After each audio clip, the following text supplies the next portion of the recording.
Gauteng E-hailing Services Chairperson, Thato Ramaila. Thato, good evening. Thank you so much for your time. Really do appreciate it. One would imagine that this has come as a tragedy and a shock to the sector, to e-hailing drivers across the country, but a stark reminder of the sheer danger and unsafety that they face on the road as e-hailing operators. What is the response of the sector to this gratuitous act of murder? And of course, what conversations are being had with stakeholders across the sector about improving the safety of drivers and riders alike? Good evening and to you and your viewers. Before I jump into the matter at hand, I would like to send my condolences to the family of Isaac and his colleagues at the Thato E-hailing Council. It is truly hardening and very painful to see a young man lose his life in that manner and in a space of hustling for his life, trying to make a living. And certain individuals believe to take his life in such a manner. It is truly sad and also really not something that we can accept as human beings within the country or anywhere in the world. And we condemn this in any matter whatsoever. Yeah. Are there conversations being had amongst stakeholders and partners across the e-hailing sector, and perhaps even with the government and the police services, about the safety issues pertaining to operators in the e-hailing space, particularly drivers and riders who operate in high-risk zones? Truly speaking, there are certain security measures that are taken in certain areas. Like we definitely have to give credit where it's due.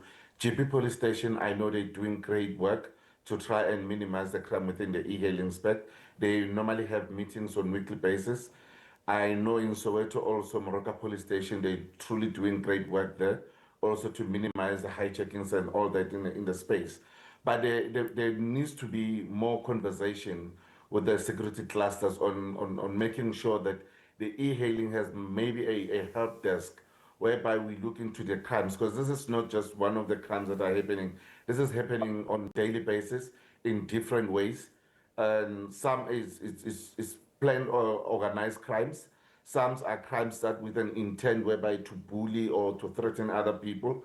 And this is happening within the space as many people, it's not easy for them to adjust to the change that is happening in the country or around the world, that technology is taking over and is threatening many people in many ways. Some take the e-hailing industry as a get rich quick scheme, whereby they believe that to get a cell phone, because you can understand somebody robbing an e-hailing, that's a petty crime most of the time. But for one to take someone's life for a cell phone and a mere 100 rand in the vehicle doesn't mean much. And you look at the stats, most of the vehicles are recovered because most of the vehicles are have trackers, and immediately it's reported they are found. And these people, to show that they even know what they are doing, they never take these cars more than anyway. They will dump it somewhere else because they know it will be eventually tracked down. So we need more conversation. We need more willingness with the Department of Transport also to use their law enforcement on this issue. We have stipulated this with the MEC, Ms. Kidiboni Diale, and her team in the Department of Transport. We just wish more willingness, and they could listen more on the challenges and be able to take the information we have and gather it around as intelligence and work together to make sure that we minimize the dangers that are within the industry itself.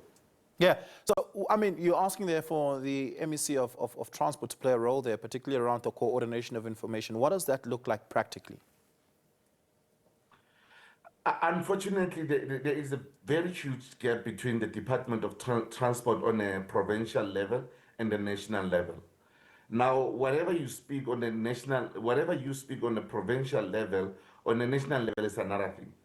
And whatever that is happening on national level does not come in time, or it's so frustrating that as we speak as provincial organizations, we rely normally on our provincial leadership within the transport sector to give us information.